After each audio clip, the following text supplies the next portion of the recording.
Hi friends, ഇന്ന് നമുക്കൊരു simple cauliflower കറി ആയാലോ. അതിനായി ഒരു മീഡിയം സൈസ് കോളിഫ്ലവർ എടുത്ത് ചെറുതായി കട്ട് ചെയ്ത് ഉപ്പും മഞ്ഞൾപ്പൊടിയും ചേർത്ത വെള്ളത്തിൽ ഒന്ന് വേവിച്ചെടുക്കാം. ഒരു മീഡിയം സൈസ് സവാള എടുത്ത് നന്നായി അരിഞ്ഞു വയ്ക്കാം. ഒരു വലിയ തക്കാളി നന്നായി അരച്ചെടുക്കാം. കൂടെ 2 അല്ലി വെളുത്തുള്ളിയും ചെറിയൊരു കഷ്ണം ഇഞ്ചിയും ചതച്ചെടുക്കാം. കറിവേപ്പിലയും മല്ലിയിലയും കൂടി എടുത്താൽ ടേസ്റ്റി കോളിഫ്ലവർ കറി പ്രിപ്പറേഷനിലേക്ക് നമുക്ക് കടക്കാം. കടായി നന്നായി ചൂടായി വരുമ്പോൾ അതിലേക്ക് ആവശ്യമായ സൺഫ്ലവർ ഓയിൽ ഒഴിച്ചു കൊടുക്കാം. അതിലേക്ക് കുറച്ച് കടുക് ഇട്ട് കൊടുക്കാം. കടുകൊക്കെ ഒന്ന് പൊട്ടി വരുമ്പോഴേക്കും നമുക്ക് അരിഞ്ഞു വെച്ചിരിക്കുന്ന സവാള കൂടി ഇതിലേക്ക് ചേർത്ത് നന്നായി വഴറ്റി കൊടുക്കാം. ഇനി സവാള നന്നായി ഒന്ന് വഴണ്ട് വരുമ്പോഴേക്കും നമുക്ക് അതിലേക്ക് ആവശ്യമായ ഉപ്പ് ചേർത്ത് കൊടുക്കാം.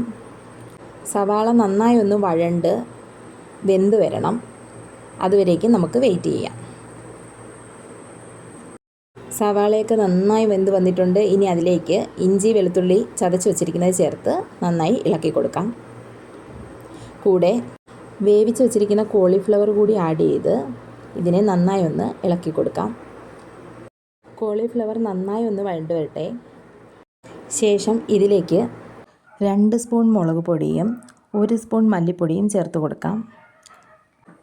ഇതിനെ നന്നായി ഇളക്കി യോജിപ്പിച്ചതിന് ശേഷം 1/4 ടീസ്പൂൺ മഞ്ഞൾപ്പൊടി കൂടി ചേർത്ത് നന്നായി ഇളക്കി കൊടുക്കാം.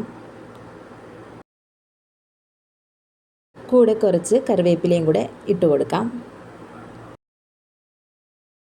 ഇനി ഇതിലേക്ക് അരച്ചു വച്ചിരിക്കുന്ന തക്കാളിയാണ് ചേർത്ത് കൊടുക്കുന്നത്. കൂട്ട് നന്നായി ഇളക്കി യോജിപ്പിച്ചതിന് ശേഷം ഇതിലേക്ക് നമുക്ക് ഒരു 1/2 കപ്പ് അളവിൽ വെള്ളം കൂടെ ചേർത്ത് കൊടുത്ത് ഇതിനെ നന്നായി ഒന്ന് വറ്റിച്ചെടുക്കാം. കറി നന്നായി വറ്റിയിട്ടുണ്ട്. ഇനി ഇതിലേക്ക് അല്പം കുരുമുളക് പൊടിയും ആവശ്യമായ അളവിൽ കറി മസാലയും ചേർത്ത് കൊടുത്ത് കൂടെ തന്നെ മല്ലിയിലയും കൂടെ ആഡ് ചെയ്താൽ ടേസ്റ്റി ആയിട്ടുള്ള കോളിഫ്ലവർ കറി നമുക്ക് തയ്യാറാക്കിയെടുക്കാം. എല്ലാവരും ഒന്ന് ട്രൈ ചെയ്ത് നോക്കണേ.